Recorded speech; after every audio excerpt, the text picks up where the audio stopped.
Welcome to The Explainer. We spend every single moment of our lives doing something, or at least that's what we tell ourselves. Today, we're going to dig into this whole idea of action and its flip side, inaction, and really question what we think we know about them. All right, so let's just jump right in. You probably think you've got a pretty good handle on what action is. I mean, it's just doing stuff, right? Making a decision, talking to someone, going for a jog. Simple.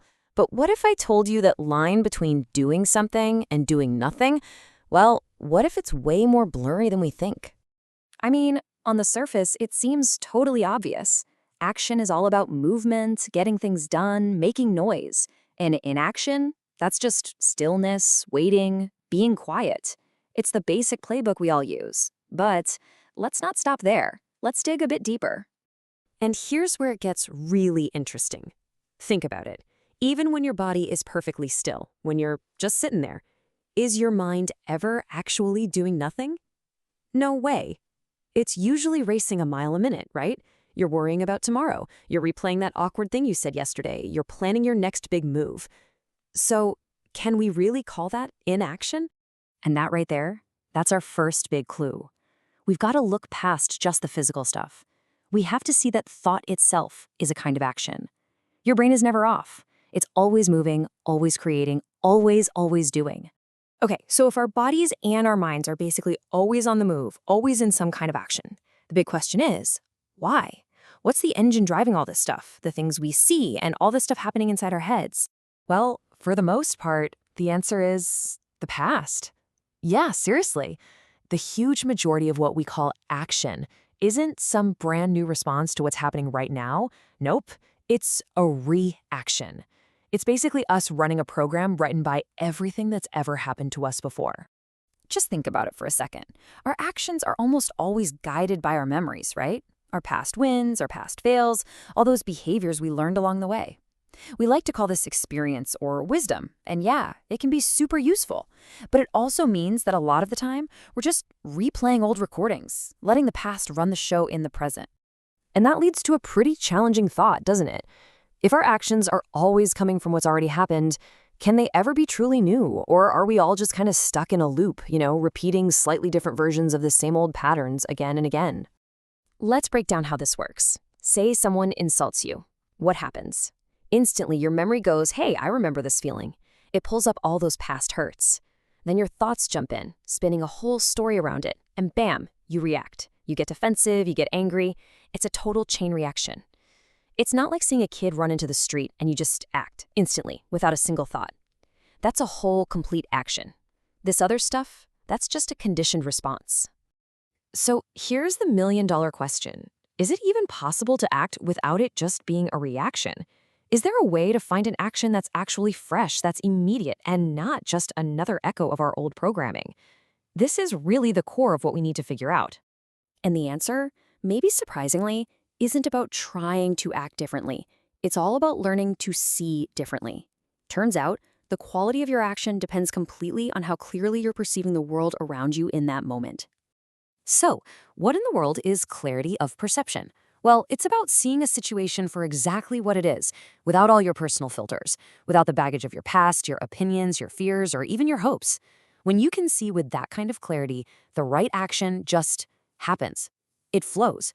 There's no pause, no gap for your thinking mind to jump in and make everything complicated. Now, the main tool for this is something called attention. And you gotta understand this is totally different from concentration. Concentration is like a laser beam. It narrows your focus, it shuts things out to focus on one single point. But true attention, that's more like a floodlight. It's all-inclusive, it's this relaxed awareness of everything at once, with no effort and no judgment. Okay, so let's take this idea of awareness and apply it to inaction. Most of us, we think of doing nothing as a bad thing, right? It's lazy, it's weak. But what if choosing to do nothing is actually the smartest, most intelligent move you can make in some situations? We seem to be terrified of being still. Doing nothing can feel like this big, scary void, this emptiness that we're desperate to run away from. And so what do? We keep busy. We fill every second with activity, often just to avoid having to face that feeling. But here's a really crucial distinction we have to make. There are two very different kinds of inaction. On one hand, you've got passive avoidance. That's the stuff born from fear or laziness, just procrastinating. But then you have intelligent inaction, and that comes from a place of awareness. It's an active kind of observation, a deliberate choice to be still because you recognize that you're confused. This quote just nails it. Think about it. If you're lost in the thick fog, does it make any sense to just start running around frantically? Or is it way smarter to just stand still for a minute and wait for the fog to clear? Acting when you're confused, well, that just makes more confusion. Intelligent inaction is having the wisdom to just wait for clarity. And that brings us to our final big idea for today. Let's look at the difference between action that feels like a huge struggle and action that just flows effortlessly, without that inner battle going on. Think about all that inward effort. When you tell yourself, I must be calm, or I must not get angry, what are you really doing? You're starting a fight with yourself. You're creating a civil war inside your own head.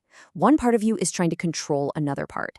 And that effort, that resistance, it always creates conflict and tension.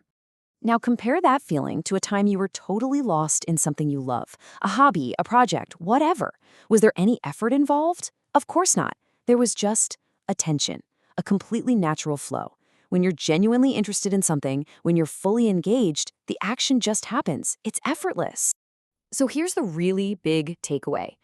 Real transformation, real change, it doesn't come from using willpower to force yourself to be different. It comes from seeing, from understanding. When you truly, deeply see the whole story of your anger, for example, you don't need to try not to be angry. The anger just isn't there in the same way. It's the clarity that changes things, not brute force. And that's really what ties all of this together. The real point here isn't to choose between action or inaction, effort or ease. The entire key is to get to know the state of your own mind, to become aware of what's going on in there. Because when you have that understanding, when you know if you're clear or confused, reactive or attentive, the right path, the intelligent path, it just shows up all on its own. So as we wrap this up, I want to leave you with a question to take with you. Just watch yourself today. When you act, what's really driving it? Is it an old memory? Is it fear? Or is it a really clear view of what's happening right now? Just that simple, honest observation, well, that could be the start of a completely new way of living.